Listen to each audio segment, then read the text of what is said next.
동전의 양면과 같이 똑같은 일이 일어났는데 한 사람에게는 유익이 되고 한 사람에게는 손해되는 일들이 일어나게 됩니다. 왜 그럴까요? 참 희한하죠. 분명히 저한테는 별로 안 좋은 일인데 어떤 사람에게 그게 참 좋은 일이에요. 오늘 로마서 1장에서 사도 바울이 로마 교회에게 편지를 쓰고 있습니다. 그 인사말 다음에 복음이 무엇인가에 대해서 이야기하고 있어요. 그런데 오늘 본문은 복음의 양면성에 대해서 이야기하고 있습니다. 어떤 사람에게는 복음이 기쁜 소식이지만 어떤 사람에게는 슬픈 소식이요 저주의 이야기라는 것을 오늘 본문에서 이야기하고 있습니다. 제가 지금 로마서를 하면서 사실은 로마서뿐만이 아니라 모든 성경을 저희가 이제 함께 읽고 함께 공부하면서 저희가 좀 훈련해야 되는 부분이 있는 것 같아요. 당연하다고 하는 것을 당연히 여기지 않는 훈련이 좀 필요한 것 같아요.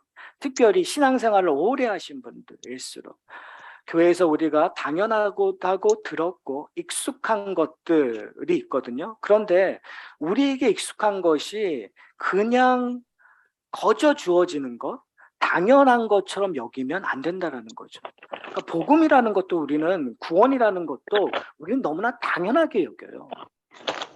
내가 구원받았다는 것이 무슨 극장에 들어가는 것처럼 너무 당연하게 여긴다는 거죠. 근데 성경은 우리가 구원받는 걸 당연하게 여기지 않다라는 거예요. 놀라운 일이라고 얘기해요. 기적이라고 얘기를 해요. 사실 우리에게 기적은 놓쳤다는 거죠. 우리의 기적은 그냥 너무 우리가 꿈꿔왔었던 것이 내 노력도 없이 그냥 주어지는 것을 우리가 기적이라고 여겨요. 그러나 성경은 기적을 그렇게 이야기하고 있지 않다라는 거죠.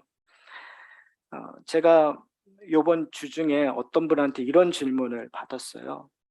목사님, 참 이해할 수 없대요. 그리스도인이. 자기도 그리스도인이지만 이해할 수 없는 것이 있는데 목사님이니까 제가 한번 물어보겠습니다. 라고 이런 질문을 하더라고요. 그렇게 신앙이 좋고 그렇게 천국 갖고 싶어하고 그렇게 천국 가기 위해서 신앙생활을 그렇게 열심히 하시는 분이 병이 걸리면 소위 말하는 죽을 병이 걸리면 왜 그렇게 천국 가기를 싫어하시고 더 하루라도 더 살려고 합니까? 라는 질문을 하더라고요. 여러분 왜 그러실까요? 그러니까 저는 사실은 우리가 당연하다고 생각하는 그 당연한 것이 우리의 눈앞에 왔었을 때 사실은 당연한 건 우리가 천국 가는 것이 기쁜 거잖아요. 내가 하나님을 하루라도 빨리 보는 것을 여러분이 소원하시잖아요. 근데 그것이 당연하다는 것이 우리의 현실로 왔었을 때 그러니까 당연하다는 것이 그냥 머리로만 인식하고 그냥 먼 옛날 내 현실이 아닌 추상적으로 생각했었던 거예요. 근데 그것이 현실로 오는 순간 충돌하게 되는 거죠. 이 땅에서 조금 더 있고 싶고 그러니까 하늘의 것보다 이 땅의 것들이 더 좋으니까 이 땅에서 하루라도 다른 말로 얘기하면 죽음이 두려운 거예요. 죽음 다음의 세상이 불안한 거예요. 성경에서 우리에게 얘기하고 있는 진리는 죽음 이후의 세상이 있다라는 거. 그리고 그 죽음의 이후의 세상이 지금 있는 세상과 분명히 다르다라는 것을 이야기한다는 거죠. 저는 이 질문이 시사하는 바가 좀 크다고 생각합니다. 우리 항상 좀 고민하셔야 될 것 같아요. 당연한 것이 당연하지 않고 우리가 생각했던 그 진리가 내 삶 속에서 어떻게 움직이는가를 고민하는 이 시간이 되었으면 좋겠어요. 그런 의미에서 오늘 지난주에 저희가 하나님의 의가 나타났다는 이야기를 저희가 살펴봤어요. 근데 오늘 본문에서는 하나님의 진노가 나타났다고 얘기를 해요. 근데 하나님의 의와 하나님의 진노가 다른 걸까요? 그렇지 않아요. 똑같은 거예요. 하나님의 의가 나타났었을 때는 그 의가 누구에게 나타났냐면 하나님의 백성들에게 나타났어요. 예수 그리스도의 의로 자신의 의를 충족시킨다는 것이 얼마나 큰 은혜인지를 아는 자에게 나타난 거예요. 그러니까 그것이 기쁨이 되고 능력이 되는 거죠. 그런데 오늘 하나님의 진노가 어디에 나타나는가 18절에 보면 이렇게 얘기해요. 하나님의 진노가 불의로 진리를 막는 사람들의 모든 경건하지 않음과 불의에 대하여 하늘로부터 나타나나니. 그러니까 하나님이라는 분이 나타나는데 하나님의 백성들에게는 하나님의 의가 나타나요. 그래서 그 의 때문에 우리가 죄로 말미암아 절망하게 되고 죄로 말미암아 고민하게 되는데 그 고민을 누가 해결하죠? 그리스도의 의가 우리의 문제를 해결한단 말이에요. 예수 그리스도의 의가 우리의 의를 커버함으로 말미암아 하나님이 우리를 기뻐해 주심을, 죄 사함과 용서함을 경험하기 때문에 우리는 뭘 붙잡게 돼요?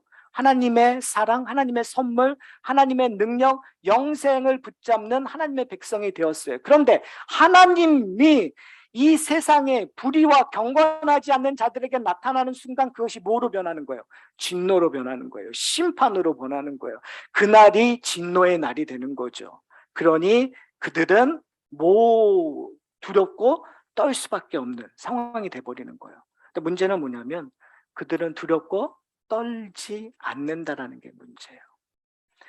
로마 교회에게 지금 이 이야기를 사도 바울이 하고 있거든요. 근데 저는 오늘 본문을 읽으면서 이 로마 교회가 느끼는 이 무게감과 우리가 느끼는 무게감에 약간의 좀 차이가 있지 않을까라는 생각을 좀 해요. 왜냐면 로마 교회는 정말 마이너리티였어요. 로마 그 도시라는 곳에서 예수를 믿는 사람이 도대체 몇 명이나 있었을까요? 아무리 많이 잡아도 1%도 되지 않았을 거예요. 1%라는 그 숫자는 어마어마한데 그 1%, 아니 0.1%, 아니 0.001%도 안 되는 그 소수였단 말이에요. 그 소수가 이 거대한 로마라는 세상에, 그 문화에, 소위 말해서는 이 세상이 다스리는 그 세상에 살고 있었을 때 이 의미는 어떻냐는 우리는 좀 경험하셔야 돼요. 그러니까 그 무게감을 우리가 좀 느끼셔야 되는 것 같아요. 그걸 느끼지 않으면 이 이야기가 별반 나와 상관없는 것처럼 들릴 수 있다는 거예요. 그래서 참 설교하기가 어려워요. 여러분 그냥 세상에 사셔도, 그냥 여러분 직장 생활을 하고 여러분이 사업체를 해도 그 사업체 안에 있는 거에 대한 우리가 되게 뭐라 할까요? 무감각하다고 할까요? 그러니까 의도적인 무지함을 드러날 때가 많아요. 나하고 상관없는데. 그리고 상관 있다고 생각했을 때는 나의 공통점으로 그냥 이 모든 것이 다 괜찮은 것처럼, 당연한 것처럼 우리는 쉽게 왔다 갔다 하는 우리의 모습을 보게 됩니다. 그런 의미에서 저는 좀 세상이라는 곳이 그렇게 녹록하지 않나. 특히 미국에 사는 사람들, 우리는 미국은 기독교 국가야, 미국은 자유가 있어, 미국은 정말 대단한 나라야. 그 대단한 나라에 사는 우리는 정말 괜찮아. 저는 이 생각 안 하셨으면 좋겠어요. 사실은 로마 제국처럼 지금 미국 이 세상에서 이 미국이라는 나라가 가지고 있는 이 파워, 세상적인 그 문화를 끌고 가는 파워들은 우리가 정말 경계해야 할 지점이라는 것들을 우리가 놓치면 안 돼요. 그러니까 어떻게 보면 이 세상에서 우리의 하루하루의 삶은 전쟁이라는 것들을 놓치면 안 돼요, 여러분. 영적 전쟁이에요. 그 영적 전쟁을 살아가는 성도들에게 지금 사도 바울이 이야기하고 있는 거죠.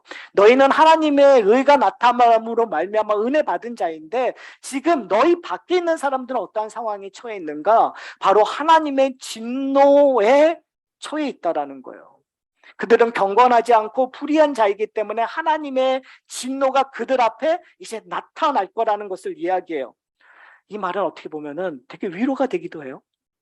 여러분 사실은 내가 예수 그리스도를 믿고 그 예수 그리스도에 대한 믿음에 대한 구원에 대한 확신을 갖고 세상에 나갔었을 때 좀 암담함, 무슨 벽을 경험할 때가 많아요. 세상이 요구되는 거하고 내가 틀렸었을 때, 위축되기도 하고 좌절되기도 할 때, 그때 이 말씀을 들어보세요. 너희가 갖고 있는 것이 확실하고 그들은 결국 무너질 거라는 거예요. 구약에서는 바벨론은 무너질 거라는 거예요. 신약에서는 이 세상의 권세들, 세상의 우상들은 결국 무너질 거라는 거죠. 그렇기 때문에 하나님의 백성들은 뭘 잡고 있으라고요? 복음을 잡으라고 얘기하는 거예요. 세상에서는 미련하고 우둔한 것 같은 십자가의 도이지만 너희들은 그 도 아래 거하라. 그 돌을 붙잡고 영혼을 향하여 걸어가라고 성경은 우리에게 요구하고 있습니다. 이 불의한 자, 경건하지 않는 자들은 어떠한 자일까요? 오늘 성경에서는 그 자들을 이렇게 표현하고 있습니다. 19절에 보면 이렇게 얘기해요. 이는 하나님을 알만한 것이 그들 속에 보이나요? 보이지 않나요? 보여요. 그러니까 불의한 자, 경건하지 않는 자는 몰라서, 하나님을 몰라서 이렇게 된 자가 아니라 그들 안에는 하나님을 알만한 지식과 알만한 것들이 충분히 있다라고 얘기하고 있어요. 그리고 20절에 이렇게 얘기해요. 창세로부터 그들이 보이지 아니한 것들 곧 그의 영원하신 능력과 신성이 그가 만드신 만물에 뭐했다고요? 분명히 보여 알려졌다고 얘기해요. 충분히 드러났다고 얘기해요. 그래서 그러므로라고 나오죠. 그리고 그 다음에 뭐라고 얘기하죠? 그들이 핑계하지 못할지니라. 하나님이 그들에게 진노를 퍼부어도 그들은 불공평하다, 이거는 말도 안 됩니다 라고 얘기할 수 있는 근거가 없다고 얘기하는 거예요. 사실은 이 이야기는 일반 사람만이 아니라 우리도 가끔 이러한 핑계를 댈 때가 많잖아요. 그렇죠? 하나님, 저 잘 몰랐어요. 하나님, 그래도 세상에 사는데 세상처럼 살아야지. 꼭 예수님이 원하는 대로 살면 어떻게 밥 먹고 삽니까? 어떻게 여기서 경쟁합니까? 우리는 자꾸 핑계를 대려고 얘기해요. 근데 하나님께서 얘기하는 건 뭐냐면 너희 양심 안에, 너희 양심 안에, 그리고 이 세상의 도덕 안에 이미 그런 기본 원리들을 심어 놓았기 때문에 너희는 핑계하지 못. 결국은 그러한 것들이 어디로부터 나오는 거야? 우리 욕심으로부터 나온다는 거예요. 우리의 교만으로부터 나온다는 거예요. 우리의 지혜로부터 나온다는 거예요. 오늘 본문에서 이렇게 얘기해요. 21절에 보면은 하나님을 알되 하나님을 영화롭지도 아니하며 감사하지도 아니하고 오히려 그 생각이 허망하여지어 미련한 마음이 어두워졌나니, 그 다음이 재밌는 것이 이러한 자를 어떻게 표현하냐면 스스로 지혜 있다 한다고 얘기해요. 하나님의 진노를 받는 자는 스스로 지혜 있다고 생각하는 거예요. 스스로 지혜 있다라는 건 뭘까요? 인간의 뜻대로 하나님을 만들어가는 자들이에요. 그들이 스스로의 힘으로 행복을 찾아가는 자들이에요. 스스로의 힘으로 자신의 존재감을 만들어가는 거예요. 그러니까 하나님 없이 스스로 모든 것을 할 수 있다는 거죠. 근데 성경을 보면 그 인간이 타락한 후에 이 땅에 지어진 세상의 성들은, 세상의 산들은, 세상의 국가들은 다 이 길을 갔었어요. 하나님을 몰라서 그런 것이 아니라 하나님은 알았는데 자신의 욕망과 자신의 욕심을 채우기 위하여 스스로 지혜로운 자가 되고 스스로 그 길을 만들어가는 거죠. 근데 재밌는 거 뭐냐면 세상에서는 이런 자들을 칭송해요. 그렇잖아요. 세상에서는 이런 자들을 소위 말해서 영웅화해요. 그리고 선생이라고 부르고 따라요. 그러나 성경에서 요구하는 것은 뭐냐면 거기에 현혹되지 말고 하나님의 의가 나타나는데 그 하나님의 의를 따르는 자가 되라고 얘기하고 있어요.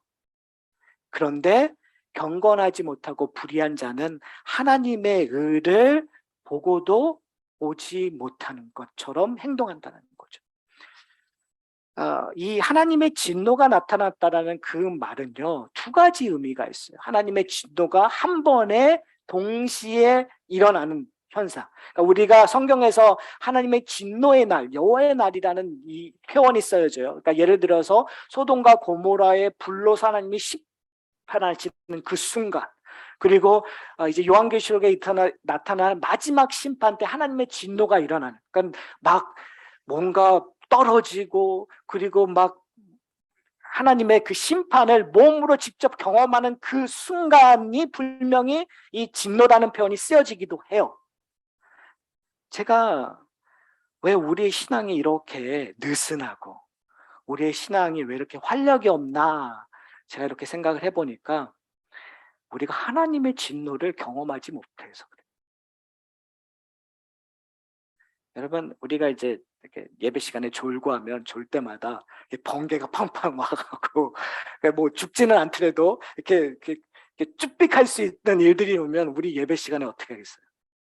정신을 차리죠. 옛날에 저희 그 야간 학습했었을 때 선생님들이 정말 무식하게 그 이렇게 T자라는 걸 들고, 그거 진짜 지금 생각하니까 끔찍한데요. 그 T자를 들고 조는 아이들 갖고 툭툭 때리시잖아요. 그런 일들이 예배 시간에만 있어도 하나님의 공동체 안에 뭔가 좀 잘못했을 때 하나님이 정말 그 진노하심이 분노함이 아주 1000분의 1, 10,000분의 1만 나타나더라도 우리 신앙생활은 달라졌을 것 같아요. 그러니까 구약 성경을 보면요, 하나님의 그 진노하심이 순간순간 이스라엘 백성들 가운데 일어나는 거예요. 그렇죠. 불로 그들을 삼켜버리는 일들이 일어나고. 그러니까 그들은 그래도 잠시는 하나님 앞에 이렇게 따르는 모습도 일어나요. 근데 요즘에 저희들을 이렇게 보시면 우리의 신앙생활이 너무너무 편해요.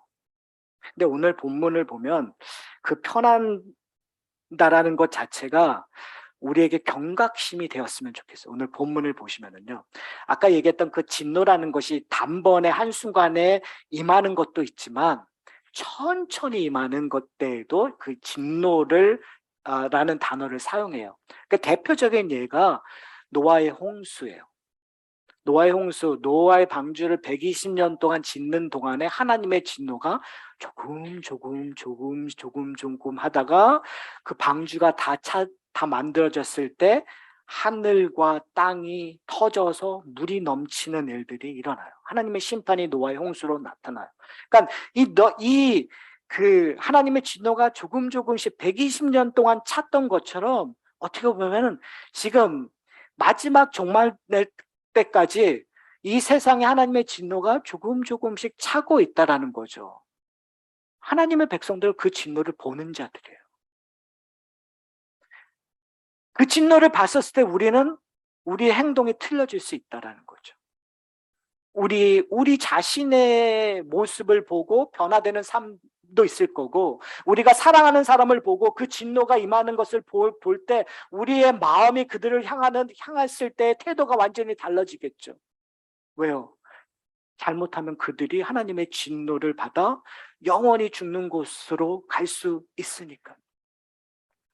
사랑하는 성도 여러분, 24절에 보면 그 진노를 받는 자들, 정말 천천히 쌓였을 때 진노를 받는 자들의 모습을 이렇게 표현하고 있습니다. 그러므로 하나님께서 그들의 마음의 정욕대로 더러움에 뭐 하셨다고요? 내버려 두사. 근데 재밌는 것은 뭐냐면 이 1장 후반부에 이 내버려 둔다는 표현이 2번이 더 나와요. 그러니까 3번이 강조하는 거예요. 그러니까 하나님의 진노가 우리 지금 이 로마 교회에게 이제 사도 바울이 얘기하는 거예요. 하나님의 진노가 분명히 마지막 때의 심판처럼 임할 거란 말이에요. 이 세상은 무너질 거예요. 바벨론이 무너진 것처럼 이 세상은 궁극적으로 무너질 거예요. 다니엘에서 나오는 느부갓네살이 봤던 그 꿈처럼 그 신상은, 이 세상의 권세는 무너질 거예요. 근데 중요한 것은 그 무너지기 전까지 어떻게 해요? 하나님께서 그냥 내버려 두신다는 거. 저는 성경에서 무서운 말이 바로 이 그냥 내버려 둔다는 말인 것 같아요. 하나님께서 그냥 내버려 둔다는 거. 그냥 내버려 둔다는 말은 뭘까요? 자기가 잘못 간다라는 걸 모르는 거예요. 그러니까 자기가 잘 가고 있다고 믿고 있는 거예요. 이 세상에서 이렇게 사는 것이 옳다고 믿는 거예요. 지금 내가 누리는 것이 다라고 생각하는 거예요. 내가 좋은 집에 살고, 내가 건강하기 위해서 정말 노력을 하고, 내가 행복하기 위해서 영혼을 팔아도 괜찮다고 생각하는 것이 당연하다고 생각하게끔 그냥 내버려 두는 것이 하나님의 심판이고 진노라는 사실을 저희가 기억해야 돼요.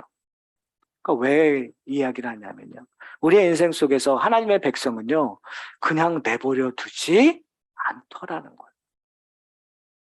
하나님의 백성은 그냥 내버려 두지 않아요. 하나님의 백성들은요, 하나님께서 자꾸 만지세요. 재밌지 않으세요? 우리가 행복하다고 했었을 때 하나님께서 꼭 톡톡 치실 때가 있어요. 야, 정신 차려. 잘못 가고 있어. 톡톡 치다가 계속 말을 안 들면 하나님께서 정말 그를 사랑하시면 어떻게 하시죠? 이게 우리 스스로 말하기가 참 껄끄럽지만 하나님께서 한번 그냥 우리로 하여금 푹 주저앉게 만드는. 그런데요, 저는 목회하면서 푹 주저앉는 것이 결과론적으로 그분에게 축복이었었던 것들을 저는 많이 봤어요. 톡톡했을 때 돌아오면 정말 감사해요. 그러니까 톡톡해서 돌아가야 된다는 것을 아셨던 것이 은혜인 거예요.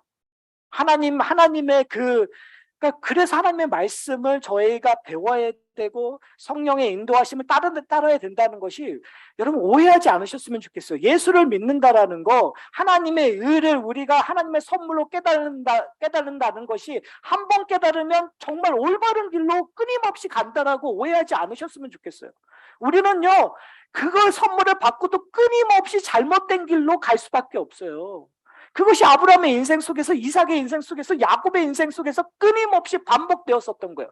그러니까 우리는요, 구원받고도, 은혜 받고도 잘 가다가도 조금 잘못 가는 일들이 수도 없이 반복되고 있단 말이에요. 그런데 하나님의 말씀에 도전받고 성령의 인도하심을 받을 때마다 뭘 경험하는 거예요? 툭툭 치면서 잘못 가고 있는 거야. 돌아서, 그때 돌아서면 그게 은혜죠. 그게 축복이죠. 근데 문제는 뭐냐면 우리가 그렇지 못할 때가 많거든요.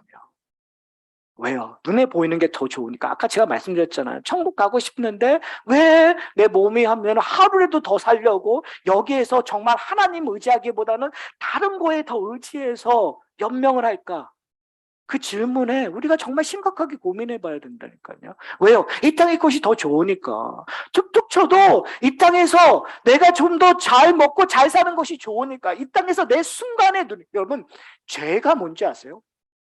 죄는요, 우리가 항상 생각하는, 여러분이 살인죄 이런 큰 죄만 생각하시는 것 같아요. 그러니까 여러분 죄를 안 지었다고 생각하는 거죠. 그런데요, 죄는요, 그렇게 큰 일들이 일어났을 때 죄가 아니에요. 죄는요, 아주 순간적일 때 일어나요. 순간의 욕심, 순간의 욕망, 순간의 잘못된 선택이요, 일어나는 거예요. 그 선택, 욕망, 그것이 크지 않더라도, 아주 사소한 것이라도, 아주 사소한 거짓말이라도, 사소한 그 실수라도 결국은 죄는 죄라는 거예요. 근데 그것이 왜 일어날까? 내 욕망을 채우기 위해서요.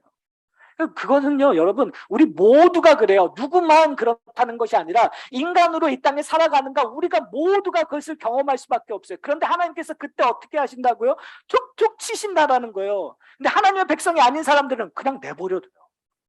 그것이 다인 것처럼 그냥 내버려 두시는 거예요. 왜요? 하나님의 진노가 그에게 임할 것이니까.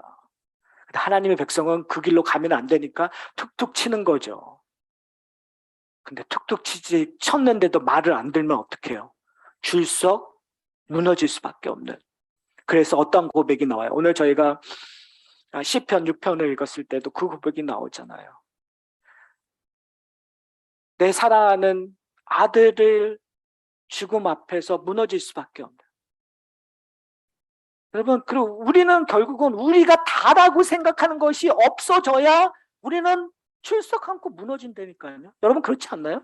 저는 제 인생 속에서 보니까요, 전 그래도 저희 아내가 그래요. 홍 씨는 이 소위 말해서 이 성격이 좀 안 좋아가지고 고집이 세대요. 그러니까 이 고집 센 사람은요, 그 한 번 들어서 안 하죠. 내 고집인데, 그래도 내 체면이 있는데 끝까지 가는 거예요. 근데 끝까지 가는 것이 무너질 때가 뭐냐면, 내가 정말 소중하고 내가 다라고 여겼던 것들이 무너졌을 때, 그때는 푹 하고 무너질 수밖에 없어요. 사랑하는 성도 여러분, 하나님께서는 여러분들을 구원하기 위하여 거기까지 가실 거예요. 사랑하시니까. 근데 재밌는 건 뭐냐면, 그것이 무너졌을 때는 체면이고 뭐고 없어요. 재밌는 건, 그것이 무너졌을 때는 내 인생에서 하나님밖에 바라볼 수 없게 만들어요. 하나님의 백성들. 그 전에는 여러 가지 옵션이 있었어요. 재밌는 건 뭐냐면요, 우리는요 옵션 있는 삶을 살아간다고 생각해요. 그 중에 하나가 하나님이에요. 여러분의 인생 속에서 하나님이 원 오브 옵션이지 그 진짜 하나의 옵션이 아닌 것이 우리의 문제란 말이에요. 그런데 어느 순간 우리로 하여금 무릎을 꿇고 좌절하고 하나님밖에 보이지 않는 순간, 다른 사람이 봤었을 때는 저 정말 말 같지 않는 인생이지만 그 순간 우리는 하나님으로부터 은혜를 경험하게 되는 거예요. 그런데 하나님의 진노를 받는 자는 그냥 내버려 둔다라는 거죠.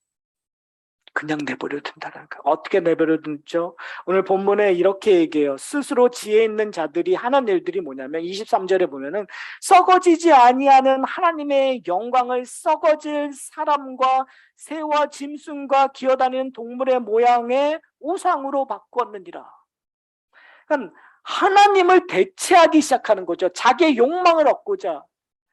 여러분, 이스라엘 백성들이 시내산에 도착하고 모세가 하나님을 만나기 위해 올라갔을 때 이 그 밑에 있던 이스라엘 백성들이 했었던 것이 뭐죠? 금으로 송아지를 만들고 그 금을 뭐라고 얘기하면은 애굽에서 우리를 구원하신 하나님이라고 얘기를 해요. 그들은 분명히 불안감에 떨쳐 있었을 거예요. 왜요? 그동안 누구를 의지했습니까? 모세를 의지했습니까? 근데 그 모세가 눈에 보이지 않자 그들은 눈에 보이는 무엇인가를 만들려고 했었던 거예요. 그러니까 인간의 본성들이 하나님을 눈에 보이게끔 하는, 대체하고자 하는 우상을 만드는 거예요, 여러분. 저희가 창세기를 성경 공부하고 있는데 야곱의 인생을 살펴보고 있거든요. 야곱이 라반의 집에서 나왔었을 때 라헬이 뭘 들고 나오죠? 드라빔을 갖고 나와요. 드라빔이 뭐예요? 집안의 수호신이에요. 그 수호신이 평안과 능력과 행복을 줄 수 있다고 믿어왔었어요. 근데 재밌는 건 라헬이 그 전에 고백하는 것이 뭐냐면 내가 당신과 함께 가겠습니다. 하나님께서 당신을 축복하셔서 이렇게 부유하게 된 거, 풍요롭게 된 걸 내가 믿습니다라고 얘기를 했어요. 무슨 말이에요? 우리에게는 옵션이 여러 가지가 있다는 거예요. 하나님도 있고 그리고 세상에서 주는 어떠한 다른 우상들도 있고. 그러니까 여러분, 우리가 두 마음을 품는다라는 거, 하나님의 진노를 받는 자, 하나님의 심판을 받는 자는 항상 성경에서 두 마음을 품는 자예요. 우상을 섬기는 자. 근데 그 우상을 섬기는 자가 우상만 섬겼던가요? 아니요. 하나님도 섬기고 우상도 섬기는 두 가지 일을 했었다는 사실이에요. 사랑하는 성도 여러분, 하나님의 진노가 하늘로부터 내려와요. 저는 이것을 우리가 봤으면 좋겠어요. 하나님의 진노는 인간이 느끼는 그 분노와 달라요. 인간은요, 자기 중심적인 분노예요. 나한테 뭘 잘못하면 내가 분노하고, 내가 섭섭해도 분노하고, 내가 마음에 들지 않아도 분노하고, 아니요, 아무 이유 없이도 분노해요. 내가 그냥 화가 나니까. 근데 하나님의 분노는 그렇지 않으세요. 하나님의 분노는 하나님의 공의하심의 근거예요. 절대적인 공의하심. 재밌는 것은 뭐냐면 그 절대적인 공의하심을 예수 그리스도의 의로 만족시켜 우리가 은혜를 받았어요. 그러면 그 은혜를 하나님의 선물로 받았다면 그 선물로 받은 자가 해야 될 일이 뭘까요? 다시 노아의 홍수 때로 돌아가서 하나님께서 노아에게 방주를 지으라고 했었을 때 그 방주를 짓는 것은 그냥 상징적인 건물을 짓는 것이 아니라 그 방주로 말미암아 구원의 장소가 되기 위함을 보여주는 거예요. 그리고 그걸 보여주는 것만 했나요? 노아는 나가서 그 하나님의 그 메시지를 전달했어요. 사랑하는 성도 여러분, 과연 우리는 그 일을 하고 있나요? 사도 바울이 이방인의 사도로 로마교에 가고 싶었던 이유는 사도 바울과 로마 교회가 함께 공통점으로 갖고 있는 예수 그리스도를 증거하기 위함이에요. 예수 그리스도가 원하신 대로 삶을 사는 것이기도 하지만 그리스도를 증거하는 삶을 살기를 원해서 지금 사도 바울은 로마 교회에게 이렇게 편지를 쓰고 있는 거예요. 사랑하는 성도 여러분, 작은 교회 애들에서 신앙생활을 하면 여러 가지 그 한계점에 부딪힐 때가 있어요. 뭐 성장에 대한 한계점도 부딪히고 그러다 보니까 어떠한 작은 교회에서는 큰 교회보다 더 전도라는 이야기 해요. 왜요? 교회가 성장해야 되니까 전도해야 됩니다라는 얘기를 해요. 저는 저희가 좀 고민해야 되는 부분이 있어요. 교회를 성장하기 위해서 전도하는 건 아닌 것 같아요. 그런데 내가 그리스도인이기 때문에 전도하는 건 맞아요.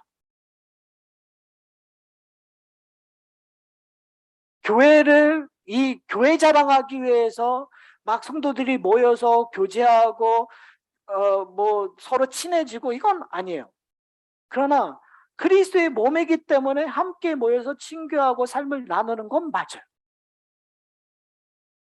사랑하는 성도 여러분, 우리가 당연하다고 생각하는 그 당연한 일들이 현실에 왔었을 때 우리는 부딪혀요. 부딪히셔야 돼요. 왜요? 우린 전도는 당연하다고 생각하잖아요. 그런데 그것이 현실로 오지 않는단 말이에요. 여러 가지 이유 때문에. 그렇죠?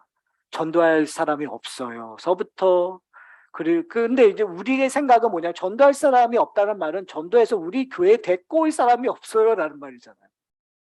근데 안 그러셔도 된다니까요. 전도라 함은 우리 교회 데리고 오는 것이 전도가 아니라 그리스도의 증인이 되는 거예요. 그리스도를 전하는 거예요. 그렇다면 여러분이 모르는 사람, 내가 우리 교회 데리고 오지 않는 사람도 전도해야 될 의무가 있다는 거예요.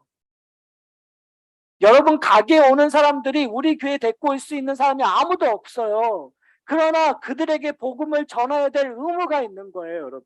여러분의 직장 생활에서 하는 사람들이 여기 저희 교회에 올 사람이 아무도 없을 거예요. 그러나 직장 생활에서 여러분들이 그리스도를 전해야 될 의무가 있는 것이 뭐냐면 여러분이 그리스도인이기 때문에 그래요. 하나님의 의로 복음을 경험한 자들이기 때문에 그래요. 그러면 틀려지죠. 사랑하는 성도 여러분, 하나님께서 우리를 그냥 내버려 두지 않는다니까요. 복음을 알면 귀찮아져요. 그렇잖아요. 그냥 나만 주일날 와서 그냥 좋은 말, 좋은 시간, 그냥 종교적인 생활하면 내 마음에도 편하고 좋은데 왜 자꾸 귀찮게 하지? 가서 전도하라 그러고. 근데 그것은 하나님께서 여러분을 그냥 내버려 두지 않으시기로 작정하셨기 때문에 여러분은 핑계하지 못해요. 이미 뭘 하셨기 때문에 설교를 듣고 계시기 때문에 여러분은 핑계하지 못. 그리고 성령께서 여러분과 함께 하시기 때문에 여러분은 핑계하지 못하실 거예요. 그래서 제가 여러분에게 강권합니다. 여러분의 인생 속에서 분명히 많은 사람 만나지 못할 거예요. 그래도 여러분 가능하시다면 그리스도를 전할 그런 마음과 행동으로 옮기시는 일들이 풍성하기를 소원합니다. 여러분 사랑을 서로에게 나누는 일들을 하시기를 소원합니다. 어디서부터요? 여러분의 아내와 남편부터요. 어디서부터요? 여러분의 아들과 딸부터요. 아내를 사랑하지 못하면 어떻게 자식들을 사랑할 수 있겠습니까? 자식들을 제대로 사랑하지 못하면 어떻게 우리 성도들을 사랑할 수 있겠습니까? 우리 성도들을 제대로 사랑하지 못하면 어떻게 일면인식 없는 그냥 사람들을 어떻게 사랑할 수 있겠습니까? 그래서 우리의 그 사랑의 연습장은 어디여야 되냐면 첫 번째가 가정이어야 돼요.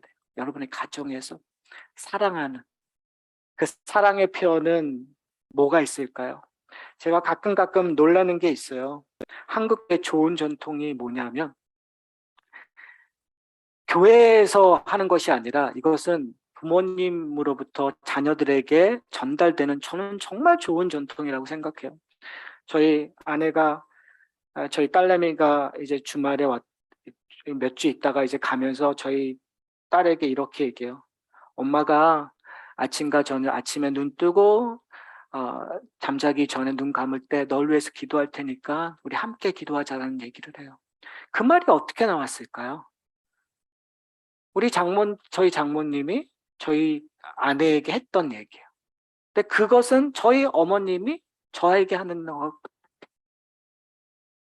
여러분, 사랑은 기도로부터 시작됩니다. 여러분의 자녀를 위해서 기도하세요. 지금 멀리 떠난 자녀들도 있을 거예요. 여러분, 그 자녀를 위해서 기도하세요. 지금 내가 품고 있는 자녀들도 있을 거예요. 기도하세요. 기도로 사랑을 나누는. 그래서 하나님께서 우리를 그냥 내버려 두지 않는다라는 것을 경험하는 저와 여러분이 되시기를 소원합니다.